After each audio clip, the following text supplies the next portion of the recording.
한 번은 어느 목사님이 은퇴를 하시면서 마음 아픈 이야기를 하셨어요. 근데 당신은 평생 열심히 목회했다고, 아무리 생각해도 게으르지 않았다고, 설교 준비 열심히 하고 신방 열심히 하고 그렇게 목회를 했었는데, 목회 마무리를 하면서 나 뭐 했나 싶은 생각이 든다는 거예요. 왜 그런 생각이 드시냐고 그랬더니 교인들이 전혀 안 바뀌었다는 겁니다. 은퇴를 하면서 이제 후임자를 찾고 그런 과정을 보면서 교회가 싸움이 생기고 하는 모습을 이렇게 지켜보면서 너무너무 마음에 후회가 되고 또 너무 비참한 마음이 들어요. 이게 내가 목회한 열매인가? 그동안 나름대로 목회를 꽤 잘했다고 그런 평가도 받았는데 결국은 이건가? 이런 마음이 든다는 그런 아주 비참한 고백을 하시는 것을 들었습니다. 그 목사님의 고백을 들으면서 열심히 목회해도 마지막은 이런 후회가 남을 수도 있구나 하는 생각이 들었어요. 그 목사님의 마음 아파하시는 것이 어떻게 이렇게 안 바뀔 수 있을까?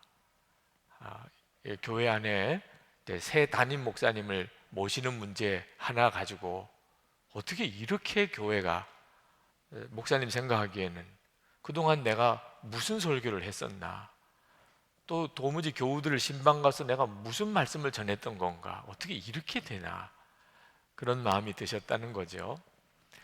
저는 저 나름대로 나는 그럼 어떻게 목회하고 있나 하는 생각을 하게 됐습니다.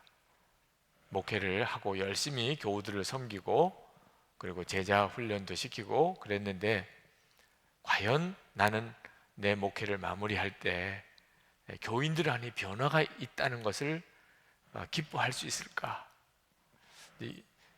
여러분들의 문제예요. 네.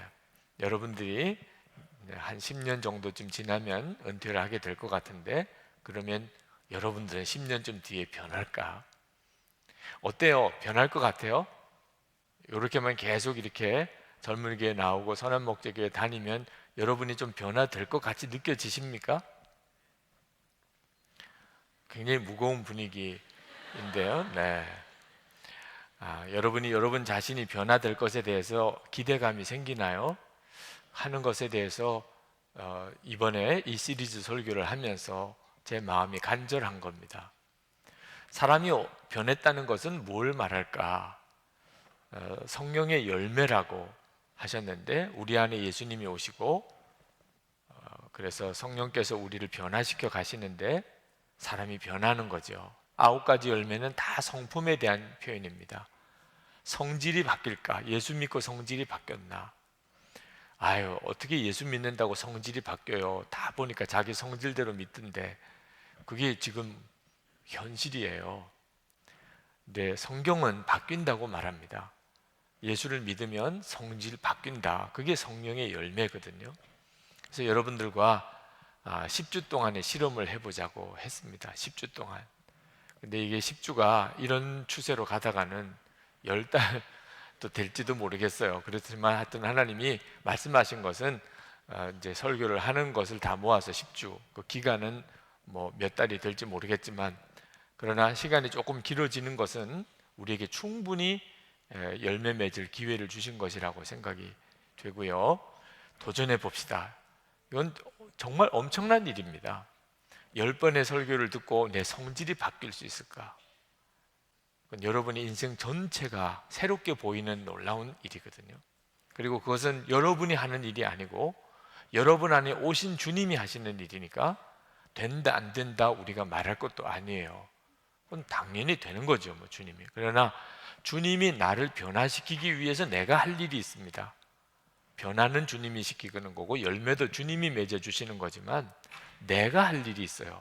그래서 10주 동안 여러분에게 그 말씀에 대한 도전을 여러분에게 드리려고 하는 겁니다. 오늘은 열매로서는 두 번째 열매인 기쁨입니다. 기쁨은 정말 놀라운 축복입니다. 여러분에게 기쁨이 있으면 여러분이 어떤 저주와 형편에 있든지 여러분의 삶은 문제가 될 게 없어요. 기쁨은 여러분의 삶 전체를 바꾸는 힘입니다. 어느 교사인 선생님, 초등학교 선생님이신 집사님이 자기 학교에 이제 동료 남자 선생님하고 이야기를 하셨어요. 이 남자 선생님은 항상 수업 들어갈 때, 야, 이제 전쟁터 가는구나. 아유, 또 전쟁하러 가네. 이러고 수업을 들어가는 거예요. 실제로 초등학교 선생님이 반에서 아이들을 가르치는 일이 대단히 어렵다고 그래요. 이 남자 선생님의 고백이 뭐 그렇게 우리가 생소한 건 아니에요. 선생님이 요즘 굉장히 어려운 형편이신 모양입니다. 근데 이 여선생님은 수업 들어갈 때 놀이터를 간다는 마음을 가지고 들어가세요. 그 남자 선생님에게, 선생님 그렇게 말하지 마세요. 뭐 전쟁터입니까? 놀이터로 가는 거죠. 이 남자 선생님은 이해가 안 된다는, 아니 선생님 무슨 놀이터예요? 전쟁터지. 네, 항상 그렇게 서로 다른 말을 하시는 두 선생님 이야기를 하셨는데, 여러분 똑같은 초등학교 클래스에 수업을 들어가시면서 한 선생님은 전쟁터 들어간다고 생각하고 한 선생님은 놀이터 간다고 생각하고 똑같을 수가 없지요. 아마 그 남자 선생님은 수업 내내 전쟁을 하실 거예요. 애들도 얼마나 힘들겠어요. 선생님이 전쟁을 하는 마음으로 갔으니. 그러니 들어갈 때 무기 꺼내고 갑옷 꺼내고 방패 꺼내고 총 꺼내고 뭐 이렇게 가셔야 되니 그 수업 분위기가 쉽지 않죠. 근데 놀이터로 들어가시는 선생님은 뭐 재미있게 놀까? 오늘은 또 무슨 재미있게 놀 거리가 있을까? 이렇게 생각하고 들어가시니 그 반이 또 얼마나 좋겠어요. 여러분의 마음에 기쁨이 있다면 똑같은 상황을 사는 것 같아도 완전히 다른 삶을 살게 되는 겁니다. 그러니 기쁨의 열매는 정말 정말 중요한 거죠. 여러분, 우리가 내 마음에 기쁨이 넘치는 것은 내가 예수님을 제대로 믿고 있는지 아닌지를 가려주는 중요한 표징입니다. 내 속에 기쁨이 넘치고 있는지는 내가 지금 예수님 잘 믿고 있나, 제대로 못 믿고 있나 하는, 여러분이 지금 예수를 잘 믿는지 못 믿는지는 여러분 안에 있는 기쁨을 보고 알아요. 사도행전 2장 46절에 날마다 마음을 같이하여 성전에 모이기를 힘쓰고 집에서 떡을 떼며 기쁨과 순전한 마음으로 음식을 먹고, 사도행전 8장 8절에 빌립이 사마리아 성에서 전도를 하다가 그러다가 그 성에 큰 기쁨이 있더라. 사도행전 13장 52절에 비시디의 안디옥에서 사도 바울 일행이 쫓겨납니다. 그때 제자들은 기쁨과 성령이 충만하니라 그렇게 말하고, 데살로니가 전서 5장 16절에 항상 기뻐하라, 이것이 그리스도 예수 안에서 너희를 향하신 하나님의 뜻이니라고. 그러니까 여러분이 성경을 읽어보면 너무나도 놀라웠게 계속 기쁨을 말씀하고 있어요. 예수를 믿으면 기쁨이 우리 안에 놀랍게 일어난다는 뜻이죠. 만약에 여러분이 예수를 믿고 있는데 지금 여러분 안에 기쁨이 없다면, 그렇다면 뭔가 비정상적인 거죠. 여러분이 몸이 아프면 병원에 가서 점검하듯이 빨리 점검해야 합니다. 예수를 믿어도 안 기쁠 수도 있다, 이렇게 확신하지 말고, 그렇게 또 전도하지도 말고, 네. 예수 믿는데 왜 내게는 기쁨이 없을까? 문제가 있는 거구나. 여러분, 체온을 재봤더니 39도예요. 그럼 어떻게 해야 돼요? 빨리 병원에 가봐야죠. 그죠? 똑같아요. 여러분이 정상이 아니구나, 내가 지금 정상이 아니구나. 그래서 여러분 또래 전도사님이나 또 목사님이나 또는 여러분 또래직이나 기도해 주세요. 언제 그런 부탁을 해야 됩니까?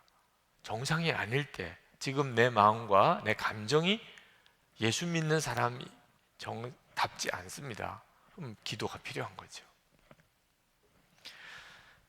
여러분, 성령의 감동이 우리 안에 주체할 수 없는 기쁨을 불러일으킵니다. 우리 안에. 아마 그런 체험을 해보신 분들이 이 자리에도 있으실 거예요. 정말 주체할 수 없는 기쁨이 너무 기뻐. 그래서 뭐 하늘의 새도 노래하는 것 같고 들의 꽃도 다 하나님을 찬양하는 것 같고, 이런 표현을 간증 중에 듣지요. 네.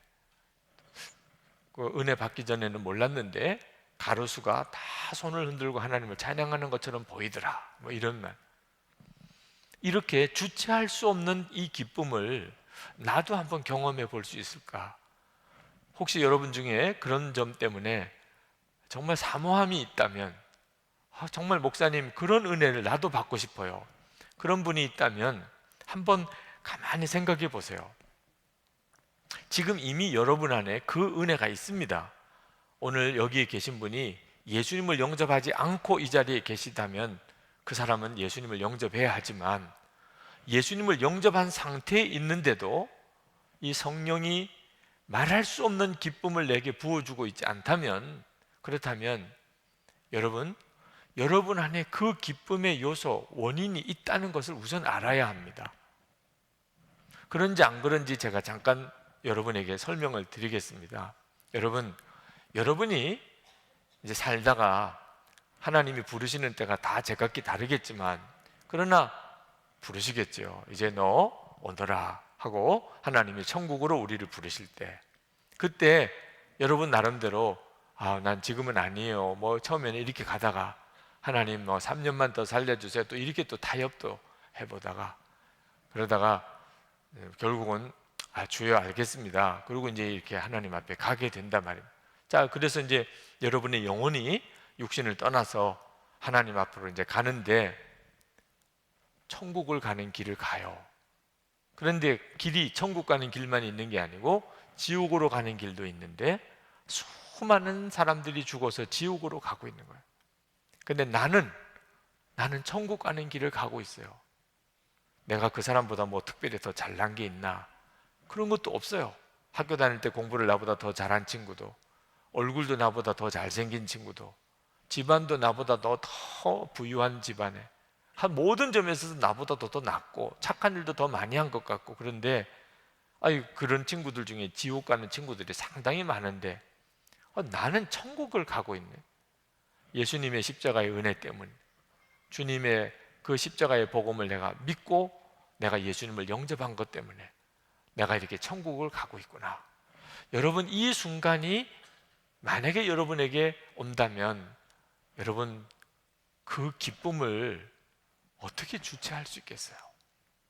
그냥 지금은 상상이지만 지옥 가는 사람들이 대부분이고 여러분은 그 중에서 천국 가는 길을 가게 될 때, 그때 여러분의 마음에 기쁨은 말할 수가 없지요. 그죠?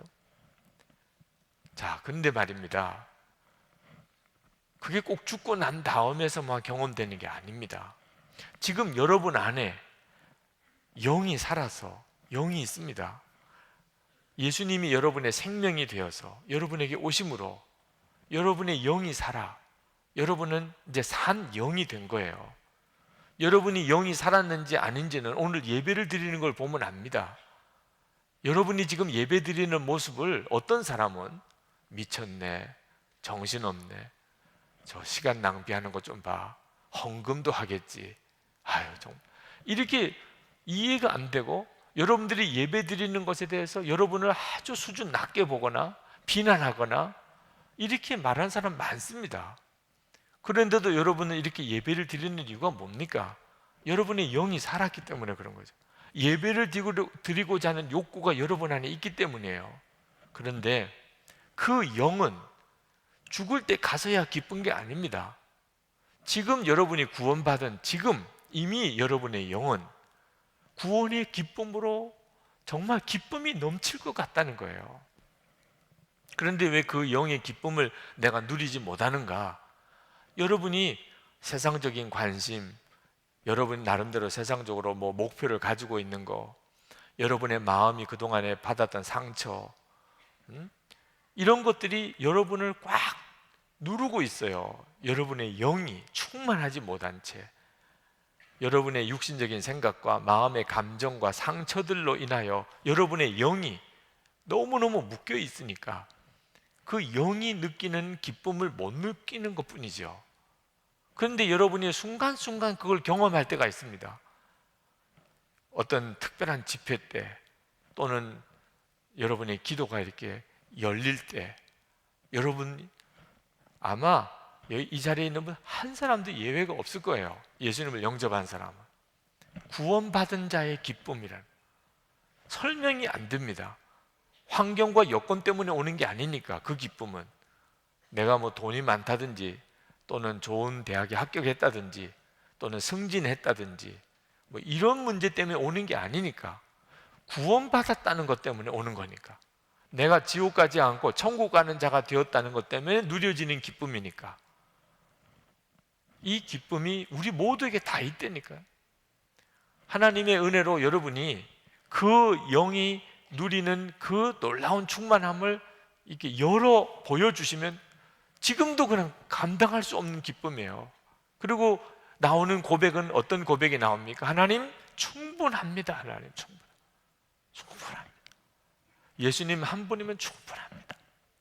다 하나님 드리고 하나님 마음대로 다 맡기고 저는 이제 죽어도 좋습니다. 주님 어디로 보내시든지 저는 좋습니다. 이사야처럼 누구를 보낼고 주여 저를 보내소서 그렇게 하게 됐다니까. 그 속에 내 속에 구원의 기쁨이 얼마나 큰지 그 구원 받았다고 하는 것만 가지고도 이제는 하나님 앞에 더 구할 게 없다니까요. 다윗이 여호와는 나의 목자시니 그게 구원받은 자의 고백이잖아요. 내게는 부족함이 없으리로다. 우리 모두가 사실 다 가지고 있는 기쁨이에요. 한국의 대표적인 신학자이신 이상건 목사님이 그분이 세상 떠나기 전에 뇌암으로 1년 동안을 꼼짝없이 자리에 누워 계셨습니다. 1년 동안을 누워서 이제 고생하셨어요. 그런데 그분이 한 번은 자고 일어나시더니 너무 기뻐하시더래요. 그래서 사모님이 뭐가 그렇게 기쁘세요? 그랬더니 하늘나라에 갔다 왔다는 겁니다. 밤에 주무시다가 하늘나라를 갔다 오는 그런 환상을 보셨다는 거예요. 하늘나라가 어떻습니까? 말을 못해 그러시더래요. 말을 할 수가 없어. 그래서 어떤 표현을 못 하시더래요. 표현하면 그게 정확하게 설명이 안 된다고 그러시면서 그러면서 또 며칠 지나서 또 비슷하게 또 너무 그렇게 좋아하시더래요. 왜 그렇게 좋아하세요? 하늘나라를 갔다 왔어. 6번을 그렇게 하늘나라를 갔다 오셨다는 그 기쁨을 표현하시더래요. 뇌암으로 그 고통을 당하면서 병석에 누워있는 그 기간 동안에 그렇게 기뻐하시더래요. 하늘나라를 갔다 온 것 때문에. 그러다가 한 번은 천사들이 왔다는 거예요. 그리고는 돌아가시기 하루 전에는 저기 가브리엘 천사가 나를 데리러 왔어. 나 이제 곧 세상 떠날 거야. 그리고 그 다음날 세상을 떠나셨어요. 우리 이상준 장로님 책에도 나와 있습니다만 이상준 장로님도 돌아가시기 전에 그 정말 완전히 말라서 뼈만 남으신 이런 상황에 말씀도 못 하시고 그런데 정가병 권사님 보니까 얼굴이 그냥 너무너무 기쁜 기색이 역력한 거예요. 말씀을 못 하시지만 입을 딱딱딱 하시면서 그렇게 막 좋아서 싱글벙글 하시는 모습을 금방 마음에 느껴지더래요. 네. 천국을 보셨군요. 그렇다고 그러시더라고요. 그렇게 몇 번 그러시고 하나님이 그 영혼을 부르셨다고 정가병 권사님 간증을 하셨어요. 여러분 우리 안에는요 이미 예수님을 내가 믿고 영접하는 순간에 상상할 수 없는 기쁨이 우리 안에는 이미 온 겁니다. 여러분이 이제 기쁨이라고 하는 것을 어떤 조건이 갖추어져야 오는 거, 외부로부터 오는 거 이렇게 생각하는 것을 생각하면 잘 상상이 안 되지만 우리에게는 기쁨이 우리 속으로 들어와 있어요. 세상이 어떻게 되든지 간에 정말 감당할 수 없는 넘치는 기쁨이 그러니까 주의 성령이 내게 임하실 때 그리고 그 성령의 충만함을 내가 경험할 때 우리가 다 기쁨을 경험하게 되는 거예요. 그게 바로 성령의 열매라고 하는 겁니다. 마태복음 13장 44절에 천국은 마치 밭에 감추인 보화와 같으니 사람이 이를 발견한 후 숨겨두고 기뻐하며 돌아가서 자기의 소유를 다 팔아 그 밭을 샀느니라. 그러니까 천국을 비유하면서 밭에 감추인 보화라고 그랬는데 그 보화를 발견한 농부가 기뻐하며라고 그랬습니다. 그리고 가서 자기 소유를 다 팔아가지고 그 밭을 사는 이야기를 합니다. 그렇게 살게 된다는 거예요. 그러니까 여러분 예수를 믿으면 천국을 소유하게 되지요. 예수를 믿는 사람은 다 이 기쁨이 충만한 겁니다. 내가 세상에 살 때 이렇게 살고 저렇게 사는 다양한 모습이 있지만 궁극적으로는 나는 영원한 천국 백성이고 하나님은 나의 아버지시고 나는 구원받은 자다. 그게 내 영이 증거하거든요. 성령님이 오시고 내 영이 살았기 때문에 그 믿음이 나오는 거니까 그것이 주는 기쁨이 성경이 우리에게 말해주는 기쁨이에요. 여러분이 예수를 믿을 때 다 받았어요. 이 기쁨을 여러분 모두가 다. 그런데 그런 기쁨을 여러분이 받았지만 왜 나는 그걸 누리지를 못하지요? 목사님 말씀 들으면 내게도 그런 기쁨이 있는 거는 분명한 것 같은데 문제는 그게 계속 내게 이렇게 누려져야지요. 아침에 일어나서도 학교에 가서나 직장 가서도 이게 계속 그런 기쁨이 누려져야 내 삶이 이제 완전히 바꿔지는 거죠. 기쁨이 넘치는 사람은 인생을 바꾸게 돼 있습니다. 기쁨이 넘치는 사람 옆에 있는 사람이 모이게 돼 있어요. 기쁨은 본인도 살고 주변에 있는 사람도 다 살려냅니다. 집안이 좀 분위기가 좀 이렇게 우울한 분위기, 어려운 일이 이렇게 겹쳐서 그래도 기쁨이 있는 사람은 그 분위기를 바꿔내요. 사람들의 마음도 바꿔내고. 그러니까 우리도 어디든지 이렇게 모임을 가지면 누군가가 이렇게 분위기를 좀 만들어 주기를 원하잖아요. 그죠? 분위기가 너무 가라앉았다. 응? 아무개 좀 분위기 좀 띄워봐. 그래서 정말 별의 별짓을 다 해가면서 사람들을 웃기기도 하고 그러면서 이제 분위기를 이렇게 살려내려고 이렇게들 우리도 그렇게 하잖아요. 근데 이게 억지로 사람을 웃기는 게 아니고 정말 기쁨이 넘치는 사람은 대단한 축복이죠. 근데 왜 우리는 그렇게 못할까 하는 이 십자가의 구원을 교리적으로만 알고 있는 사람은 이제 이런 문제가 옵니다. 이 구원의 축복, 영생의 축복, 천국의 축복 이런 축복을 교리적으로만 알고 있는 사람. 제게 어느 집사님이 메일로 상담을 하셨는데 답을 못 드렸어요. 혹시 지금도 들으시면 답이 되시면 좋겠는데 목사님 왜 교리적으로 믿지 말라고 하십니까? 교리가 다 성경에서 나온 거고 교리가 얼마나 중요한 건데 목사님의 설교 중에 교리적으로 믿으면 안 된다고 하는 것을 듣고 좀 마음에 좀 답답한 마음이 든다. 목사님이 너무 교리를 무시하거나 하는 다 성경에서 뽑아 놓은 게 교리인데 왜 교리적으로 믿지 말라고 그러나 그 집사님의 질문이 틀린 질문은 아니에요. 교리 제가 그게 중요하지 않다고 하는 건 아니에요. 교리적으로만 믿어서 안 된다는 거지. 그러면 교리하고 교리적으로 믿는 거하고 무슨 차이가 있느냐? 이런 차이가 있는 겁니다. 예를 들면 여러분이 다 예수 믿으면 속죄함을 받았다. 예수님을 믿기만 하면 여러분은 다 모든 죄에서 사함을 받습니다. 이건 중요한 교리예요. 기독교의 속죄의 교리라고 하죠. 그죠? 그런데 이 교리를 아는 거 굉장히 중요하고 이 교리는 가르쳐야 되고 전해야 되는 거죠. 그런데 속죄의 확신을 머리로 이해하고 내가 받아들였어요. 그러나 그것이 다른 사람을 용서할 수 있는 힘이 되는 것은 전혀 다른 문제입니다. 내가 예수 믿고 내 모든 죄가 다 사함 받았다고 나는 믿어. 나는 분명히 그렇게 되었어. 이렇게 하는 거하고 그래서 내가 나에게 잘못한 사람을 나도 용서하게 되는 거하고는 다른 문제를.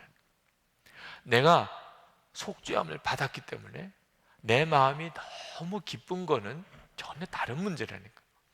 그러니까 우리가 교리적으로 믿는 것이 중요하죠. 교리가 없어서는 그걸 어떻게 믿을 수 있겠어요. 그렇지만 교리적으로만 믿어버리면, 그러면 머리로는 아는데 실제로는 내 삶은 구원의 능력도 구원의 감격도 전혀 없게 된다는 거예요.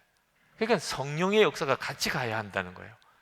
교리와 또 성경과 성령의 역사가 같이 가야 신앙생활은 바로 하게 되는 거예요.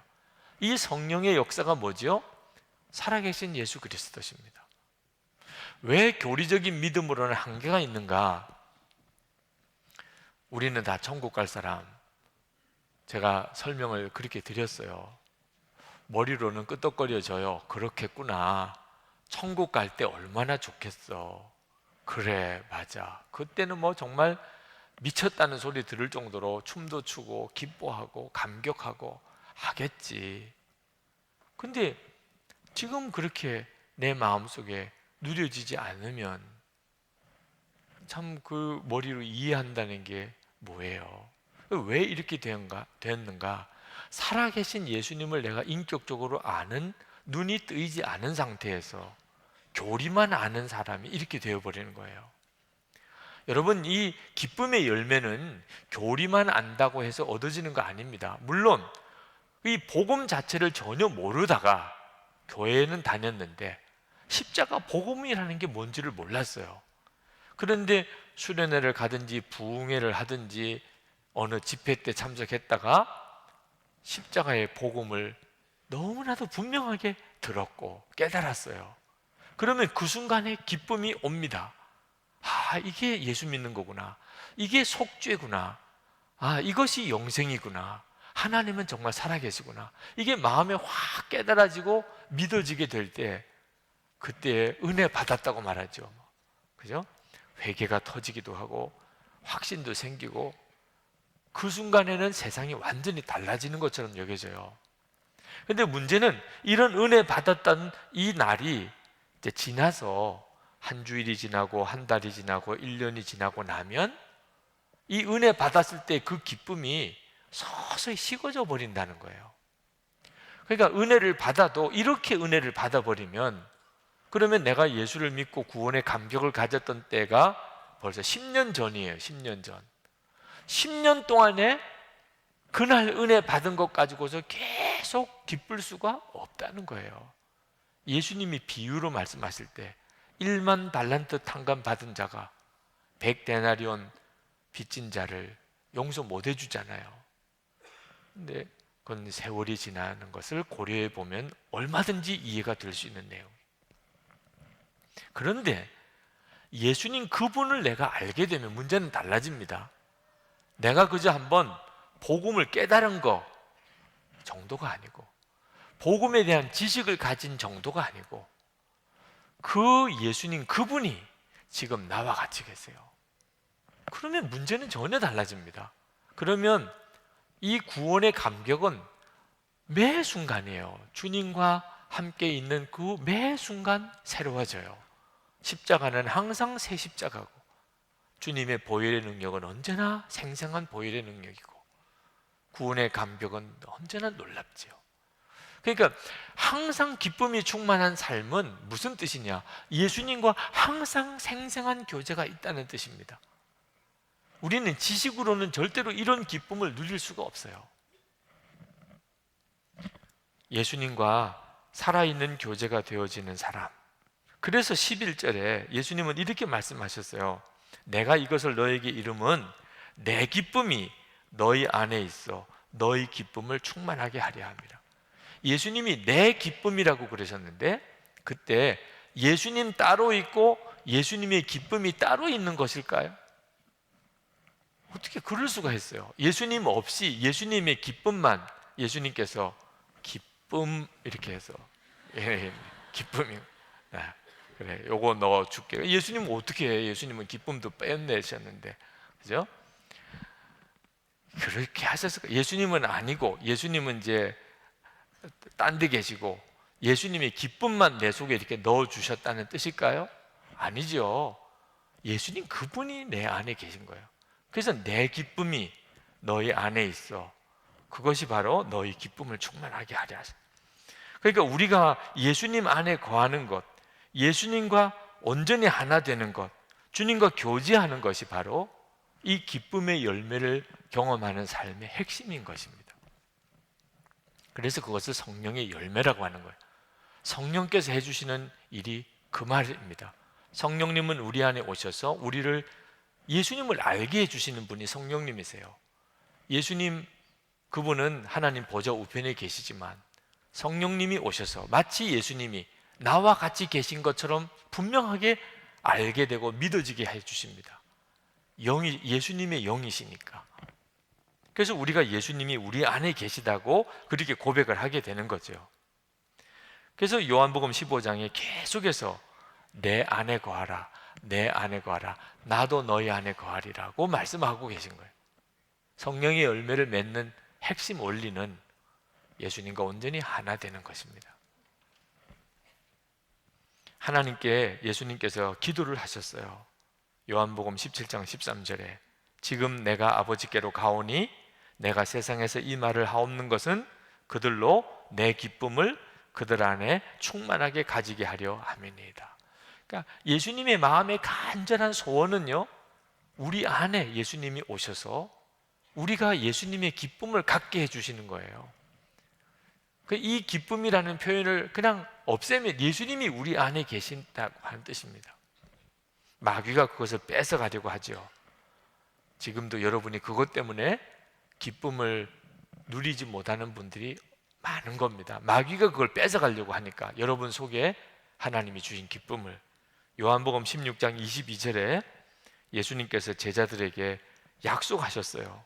지금은 너희가 근심하나 내가 다시 너희를 보리니 너희 마음이 기쁠 것이요 너희 기쁨을 빼앗을 자가 없으리라. 여러분, 기쁨을 뺏어가는 존재가 있습니다. 그러므로 여러분이 예수님과의 교제가 날마다 되어져야 하는 거예요. 그래서 24시간 예수님을 바라보라고, 제가 목회하고 난 다음에 후회하지 않아야 되겠다. 그러면 어떻게 해야 되나? 교인들에게 뭘 많은 것을 가르치려고 하지 말고 하나라도 제대로 가르치자. 그때 하나님이 저에게 주신 소원이 예수님과 여러분이 인격적이고 친밀한 교제를 갖도록 여러분을 훈련시켜 드리는 겁니다. 예수님은 이미 여러분 안에 와 계신데 예수님과 함께 사는 것에 대해서는 너무 훈련을 받지 못했어요. 할 수만 있으면 여러분들하고 같이 살고 싶어.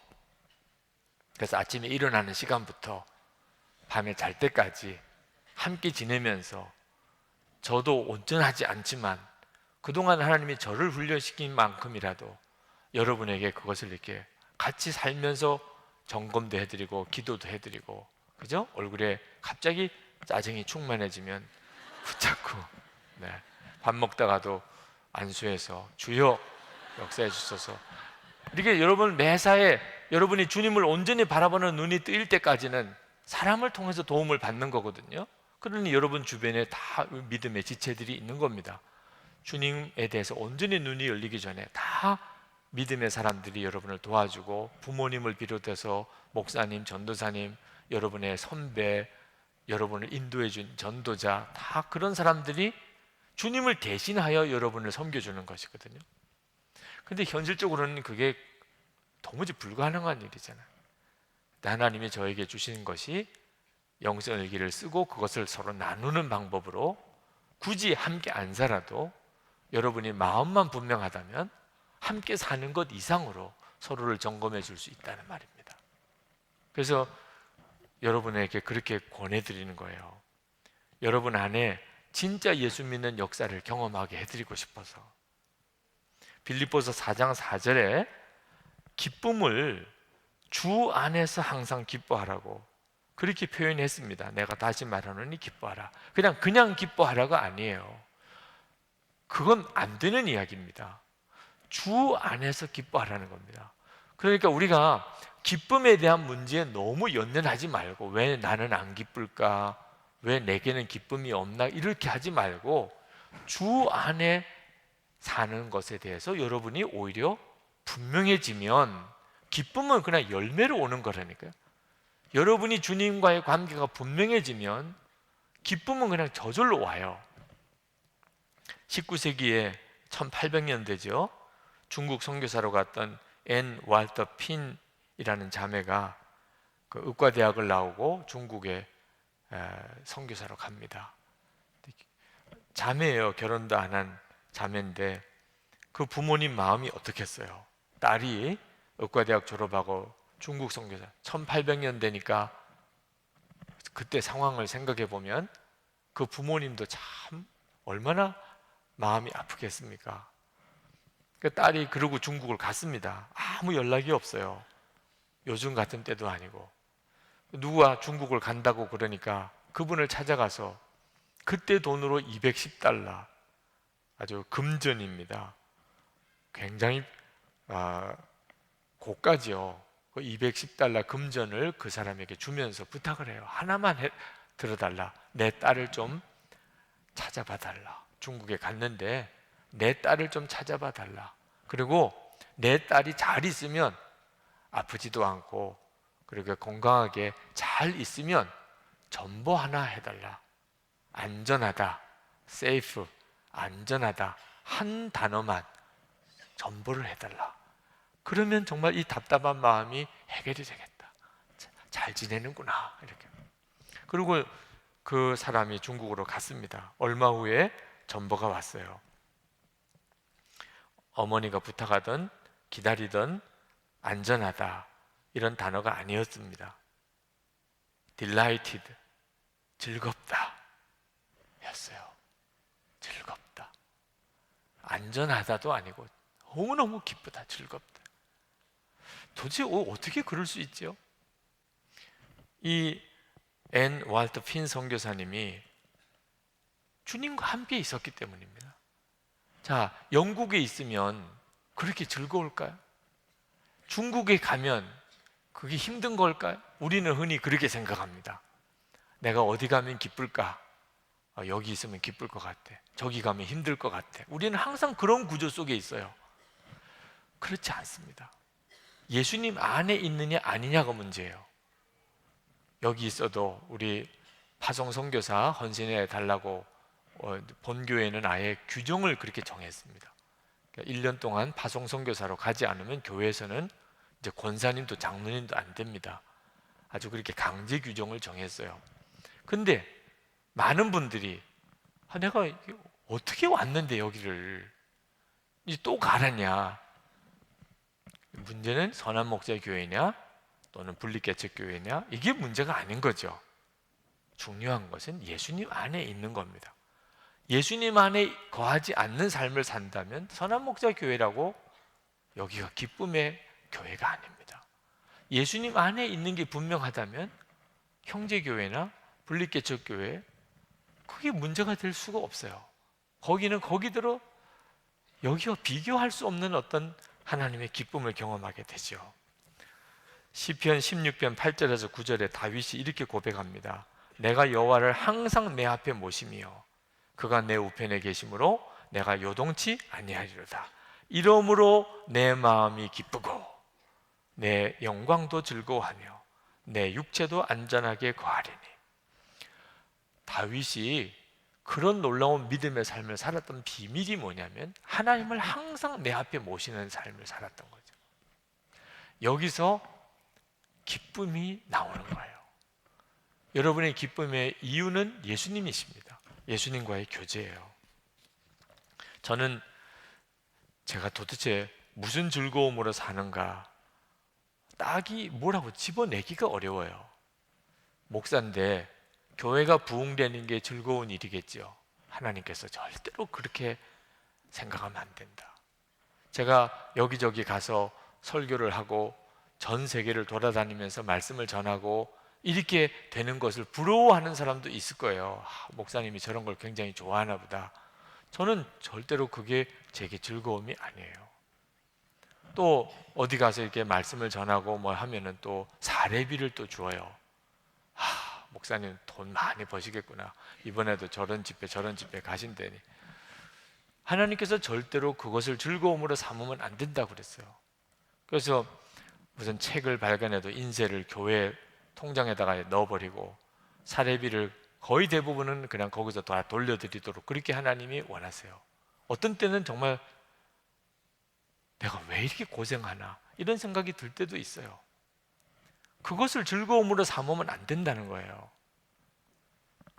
그러면 나는 도대체 무슨 즐거움으로 살지요? 어떤 목사님은 뭐 사진 찍는 즐거움으로 사는, 저는 그냥 기록용으로나 겨우 찍을까. 네. 영화 보는 즐거움이 있다는 분도 계신데, 어떤 사람은 뭐 여행을 즐거워하기도 한다. 어떤 사람은 먹는 즐거움도 있다고 그러는.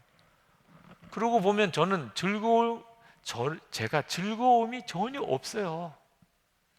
그러니 재미가 없는 삶을 사는 거죠. 참 어떤 때는 나 자신이 열심히 살기는 사는데 나는 도대체 무슨 즐거움으로 사나 이런 고민이 솔직히 들더라니까요.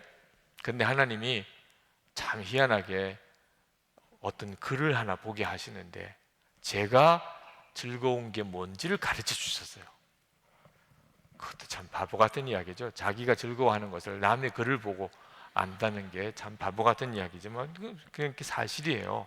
팀 한셀이라고 하는 유명한 교육자가 쓴 글입니다. 이분이 10년 만에 친구를 만났는데 10년 전에도 굉장히 성실한 크리스천이었는데 10년 뒤에 만난 이 분은 놀라운 사람이었다는 거예요. 아주 성령 충만하고 무엇보다도 기쁨이 넘치는 사람이 되었다는 거예요. 무슨 일이 지난 10년 동안 있었는지 말해달라 그러니까 로마서를 읽고 은혜를 받았다는 겁니다. 그러면서 내가 죄인이라는 것과 성령님이 내 안에 오셨다는 것을 깨달았다는 거예요. 너무 이해가 안 되는 것이 그건 그전에도 이미 알던 거 아니겠냐 말이에요. 그래서 팀 한셀이 물었습니다. 전에도 그건 알았잖아요. 맞아요. 제가 죄인이라는 것을 그전에도 알고 있었지요. 그러나 그전에는 내가 크리스천이 되었으니 더 이상 죄를 짓지 말아야지 이런 생각만 하면서 늘 내가 죄인이야. 내가 또 이런 잘못을 저질렀네. 나는 왜 이렇지? 그러면서 나를 늘 한탄하고 저주하고 살았습니다. 그런데 로마서를 읽으면서 두 가지 중요한 걸 깨달았는데 하나는 내가 죄인이고 앞으로도 죄를 지을 수밖에 없는 존재라는 것을 알았습니다. 내가 육체를 가지고 살기 때문에 이 죄는 끊임없이 내 속에 계속 일어나게 될 것이라. 그걸 그전에는 정확히 내가 깨닫지 못했다는 겁니다. 그러니까 죄를 짓고 계속 비참하고 후회하고 그것 때문에 괴로워하고 답답해했던 거죠. 근데 나는 어쩔 수 없이 죄를 지을 수밖에 없는 존재다 하는 사실을 받아들였다는 거예요. 그 후부터 내가 죄를 범했을 때 그런 순간이 왔을 때 나는 도무지 구제불능이야 이렇게 되는 일이 없었다는 거예요. 당연하구나. 나는 이럴 수밖에 없는 존재잖아. 그죠? 그 로렌스 형제가 이런 질문을 받아요. 당신은 죄 안 짓습니까? 로렌스 형제가 저도 죄를 짓지요. 그러면 죄를 지으면 당신은 어떻게 하십니까? 그냥 하나님 앞에 저 죄 지었어요. 그렇게 고백하고 계속 살지요. 이렇게 어떻게 보면 좀 진짜 악한의 두목 같은, 어떻게 이럴 수 있어요? 하나님 저 죄 지었어요 이러고 그럼 어떻게 그렇게 마음 편안하게 삽니까? 이런 말을 했는데 여러분 이 로렌스 형제가 말했던 말의 핵심을 알아야 됩니다. 루터도 그런 비슷한 이야기를 했어요. 우리가 죄를 지었을 때 그냥 그게 당연한 거예요. 나는 그럴 수밖에 없는 존재라는 걸 하나님이 확인시켜 주는 것밖에 없습니다. 내 육신의 소욕은 나를 그렇게밖에 끌고 갈 수가 없는 거예요. 그러니 그것 때문에 뭐 특별하게 이상한 일이 벌어진 것처럼 괴로워하고 할 것도 없어요. 하나님, 저는 이런 존재군요. 그리고 다른 사람들 앞에도 뭐 그걸 가지고 숨길 것도 없어요. 저는 이런 사람입니다. 고백하고 그러면 된다고 그랬어요. 고백하면 요한일서 1장 9절에 저의 죄를 자백하면 그러면 하나님께서 미쁘시고 의로우사 사하시고 깨끗게 해주시겠다고 하셨잖아요. 그걸 믿는 거죠. 그런데 두 번째 더 놀라운 것이 있는데, 그것은 뭐냐면 내가 그런 죄인인데, 무슨 좋은 일을 했어요. 내가 그런 죄인인데, 예를 들면 기도를 다 했어. 오늘 교회 와서 예배 드리기 전에 기도를 내가 다 했어. 이게 도대체 어떻게 된 일이에요? 나같이 이렇게 흉악한 죄인이 하나님 앞에 기도를 하다니. 근데 이런 일이 벌어지면 성령의 역사구나. 성령의 역사구나. 성령님이 아니면 내가 이렇게 할 수가 없는데, 내가 오늘도 영화관으로 안 가고 교회로 왔다. 기적이네. 성령님이 나를 이렇게 이끄시네. 오늘도 도망 안 가고 또래 모임에 갔다. 주여, 천지가 개벽할 노릇입니다. 어떻게 이런 기적이 제게 일어날 수가 있어요? 하여튼 성령님께서 내 안에서 역사하셔야만 될 수 있는 일들이 내 안에 일어나고 있는 것을 내가 보는 거라는 거예요. 아, 하나님이 하시는구나. 내 안에 성령님이 역사하시는 거야. 나같이 이렇게 흉악한 죄인이, 하여튼 생각하는 게 죄고, 가지고 있는 마음이 죄고, 나오는 게 죄고, 그게 난데 어떻게 내가 이렇게 하나님께 예배도 하고 기도도 하고 또 성도의 교제도 나누고 내가 이렇게 좀 착한 일도 하고. 어머님, 안색이 많이 안 좋으시네요. 제가 더 잘할게요. 내가 어머니의 기쁨이 되어 드릴게요. 어머니 힘드시지만 어머니 용기를 내세요. 제가 있잖아요. 이런 말이 어떻게 내 입에서 나오냐 말입니다. 근데 그 이야기를 듣고 어머님이 막 펑펑 우시는 거야. 너가 그렇게 말해주니까 너무 감사하다. 방에 들어가서 이게 나야? 내가 왜 이렇게 오늘 이야기를 한 거야? 이런 일들이 여러분에게 일어난다는 것이죠. 그게 너무 놀랍다. 전에는 내 죄성만 바라보고 낙심에 빠져 살았는데 지금은 내 안에서 역사하시는 성령님을 바라보면서 내가 이제 살게 됐어요. 그것 때문에 내 안에 일어나는 이 엄청나고 놀라운 일들 때문에 나는 항상 감격하고 삽니다. 이것이 지금 내 안에 끊임없이 일어나는 사건입니다. 이렇게 고백을 하더라는 거예요. 팀 한셀이, 내 친구는 변화되었습니다. 나쁜 사람으로부터 좋은 사람으로 변화된 게 아니고 좋은 사람으로부터 놀라운 사람으로 말입니다. 그녀는 전에도 성실하고 도덕적인 크리스천이었습니다. 그러나 그녀가 복음의 진리와 성령님에 대하여 깨닫고 난 다음 그의 삶은 불이 있는 사람, 불을 붙이는 사람이 되었습니다. 근데 이 글을 읽는데 말입니다, 지금 하나님이 저에게 주시는 기쁨이 뭔지를 알게 하셨어요. 24시간 예수님을 바라보면서 주님이 하시는 일을 보는 기쁨입니다. 하여튼 그 외에 모든 것은 주님이 즐거워하지 말라고 하세요. 뭐 교세가 늘어나고 교인이 부흥되고 그리고 뭐 여기저기서 와서 설교해 달라고 그러고 책을 써내고 이름이 알려지고, 이건 다 기쁠 일이 아니라는 거예요. 그건 사명인 거죠. 사명. 내가 즐거워하는 것은 주님이 하시는 일을 보는 거예요. 내 안에 계시고 날마다. 그래서 매일 기대해요. 아침에 일어나면 주여, 오늘은 또 주님은 어떻게 하시겠습니까? 그걸 생각하는 기대. 오늘은 또 제게 어떤 말씀을 주시겠습니까? 매일 페이스북을 씁니다. 제가 몸이 아프다 그러니까 여러 많은 분들이 페이스북 좀 쓰지 마세요. 그거 쓰다가 죽습니다. 그래요. 이해가 돼요. 매일 이렇게 쓰다 보니까 이제는 이것도 숙제같이 돼버려요. 그래서 참 내가 괜히 그 시작을 했다. 또 안 하면 또 덕달 같이 왜 안 올렸나요? 또 이렇게 올라오니. 근데 말입니다, 그게 스트레스가 아니고 오늘은 주님 또 무슨 것을 또 쓰게 하실까요? 그러니까 걱정하며 쓰지 말자. 주님이 주시는 것으로 그냥 쓰는 거죠. 어떤 분들은 그래요. 목사님, 페이스북을 써도 페이스북은 그렇게 길게 쓰는 게 아닙니다. 괜히 또 핍박을 주는 사람, 짧게 써야지. 그렇게 무식하게 길게 쓰면. 그래서 근데 길게 써도 많은 분들이 또 보는 것도 또 이상해요. 자기들도 부담될 텐데도 그렇게 보는 것도. 하나님이 그냥 계속 많이 쓰게 하면 많이 쓰는 거고, 또 어떤 때는 한 줄 쓸 때도 있겠고, 그 점에 대해서 더 이상 뭐 어떤 나는 얼만큼 써야 돼 이런 것도 없이 주님이 그냥 주시는 대로 하자. 주님께 맡겨요. 매일같이 그냥 주님이 오늘은 무슨 말씀을 주실까? 오늘은 무슨 일을 경험하게 하실까? 그러니까 주님이 하신 일을 보는 기쁨, 기가 막혀요. 이게 뭐 돈을 많이 벌고 성공하고 하는 거 비교가 안 돼요.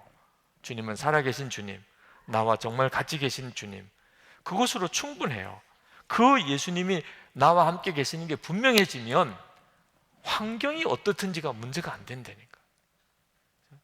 내가 뭐 몸이 아프다든지, 내가 뭐 지금보다 더 어려운 곳으로 가게 됐다든지, 내가 뭐 심지어 억울하게 감옥에 가도 문제가 안 된다니까. 그리고 성경을 읽어보니까 맞아요. 야고보 사도도 야고보서 1장 2절에 내 형제들아 너희가 여러 가지 시험을 만나거든 온전히 기쁘게 여기라. 빌립보서 2장 18절 감옥에 있을 때입니다. 이와 같이 너희도 기뻐하고 나와 함께 기뻐하라. 감옥에 있는 자가, 이건 예수님으로만 설명될 수 있는 이야기입니다. 예수님이 나와 함께 계시고 내가 예수님 안에 있는 자만이 이 말씀을 할 수가 있는 거예요. 환경, 여건, 조건 아무 상관이 없어요. 여러분이 지금 그 기쁨을 누리는 삶으로 여러분의 삶을 도전하고 계신 거죠. 여러분이 이 기쁨을 가지게 되면 하나님이 여러분을 쓰시기 시작합니다. 기쁨이 있어야 씁니다. 사랑이 있고 기쁨이 있어야. 그 테레사 수녀가 함께 일할 사람을 뽑을 때 기준은 3가지밖에 없어요. 잘 웃고 잘 먹고 잘 자는 사람. 그거 보고 같이 일합시다. 밥 먹는 거 보니까 가세요. 네, 가세요. 하여튼 잘 웃고 잘 먹고 잘 자는 사람, 이런 사람이 같이 일하기 좋은 사람. 이거 어떻게 그렇게 되지요? 예수님과의 교제가 눈이 열리면 당연히 그렇게 됩니다. 어떤 직장에서 늘 휘파람 부는 사람이 월급을 받았는데 월급을 더 받았어요. 그러니까 옆에 있는 사람이 막 화를 사장한테 가서, 아니 똑같이 입사해서 일했는데 왜 월급을 이 사람 더 줍니까? 휘파람 값이에요. 휘파람 값. 매사를 짜증내고 불평하고 일하는 사람들, 휘파람 불면서 일하는 사람, 사장이 보기에는 일의 효과가 엄청나게 다르니까. 여러분이 기쁨으로 일하면 하나님이 쓰시기 시작합니다. 여러분이 그 기쁨을 누리기 시작하면 가정 안에, 여러분의 일터에, 여러분이 하고 있는 일, 여러분의 사역 다 달라지기 시작해요. 이제 해보세요. 예수님 여러분 24시간 바라보는 것은 엄청난 일입니다. 여러분의 삶 다 바꿔놓아요. 재미있는 이야기 하나, 심리학자가 2집단을 나눠가지고 만화책을 읽게 했는데 한쪽은 이 하고 읽게 하고 한쪽은 우 하고 읽게 했어요. 어느 쪽이 만화책이 재밌느냐? 똑같은 만화책을 읽는데 이 하는 입술로 하고 읽는 쪽이 더 재밌다는 거, 만화책이. 이 하는 게 바로 웃는 얼굴 입술입니다. 우 하는 거는 화난 입술이고, 만화책을 하나 읽어도 이 하고 읽으니까 엄청 재밌더래. 우 하고 읽으니까 짜증만 나고. 참 이럴 정도로 차이가 나는 거라면 여러분이 상황을 바꾸려고만 몸부림칠 게 아니고 여러분의 마음에 하나님이 주시는 이 기쁨을 붙잡는 게 얼마나 중요하겠어요. 그냥 입술 하나 순종해 나가기. 너 웃는 얼굴로 해. 내 기쁨으로 해라. 그래서 순종해 봤더니 우 하던 게 그냥 펴져서 이 하고 집안이 달라진다니까. 여러분의 일터가 달라지고 교제가 달라지는 거예요. 형제랑 자매랑 교제할 때도 웃는 얼굴이 이쁜 얼굴이에요. 그걸 결론 삼고 기도합시다. 네, 기도합시다. 네. 주여, 예수 그리스도 안에서 누리는 이 엄청나고 놀라운 약속을 제가 다 저도 누리고 내 주위에 있는 모든 이들에게 나누어 주고 살기 원합니다. 기쁨으로 살고 싶습니다. 그게 구원이니 주여 저를 살려주시고 모두를 살려주소서. 24시간 주님을 바라보고 살겠습니다. 기도합시다. 은혜와 사랑에 충만하신 아버지 하나님,